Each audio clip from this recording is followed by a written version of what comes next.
as you can already tell, psychology as a field places a lot of emphasis on hypothesis testing. So far in this class, we've already learned about 4 different hypothesis tests, and we're really only scratching the surface of different tests that we could run.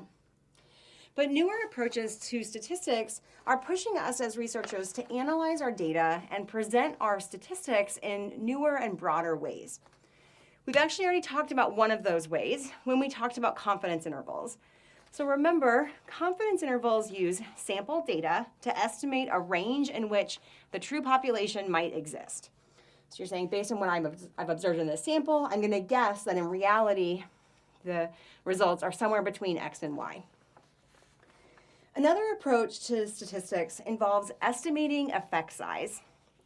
Effect sizes are standardized units that can be compared across studies. So you could look at some of my work and find out what my effect size is and then compare it to another researcher, maybe who does similar work, and see which one of us is using an experimental manipulation that's, say, producing bigger results.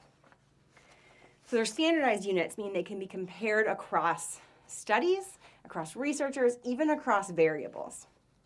There are many, many effect sizes, but there's 2 that are very common.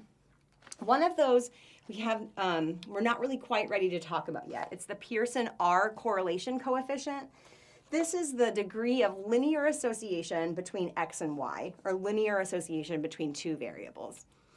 We haven't talked about how to manage linear or continuous independent variables yet, so we're not going to talk about that effect size estimate now, but later on, when we get to that unit, just remember that Pearson R's can also be used as effect sizes.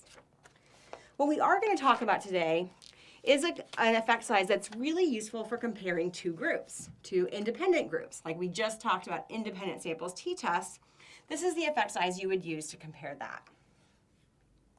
And it is Cohen's d. So Cohen's d is pretty widely used, and it's very common when you're comparing 2 independent groups.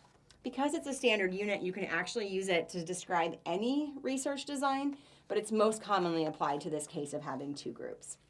And what it is an estimate of the degree to which 2 populations don't overlap. A degree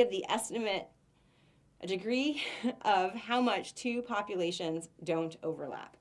So you can see I've drawn here 2 populations. Let's say this is the population that represents group 1, and this is the population that represents group 2. There's some overlap in these populations. So if I drew samples at random from these populations, some of those samples would look similar to each other. They would have the same score. But there's a lot of difference between these populations.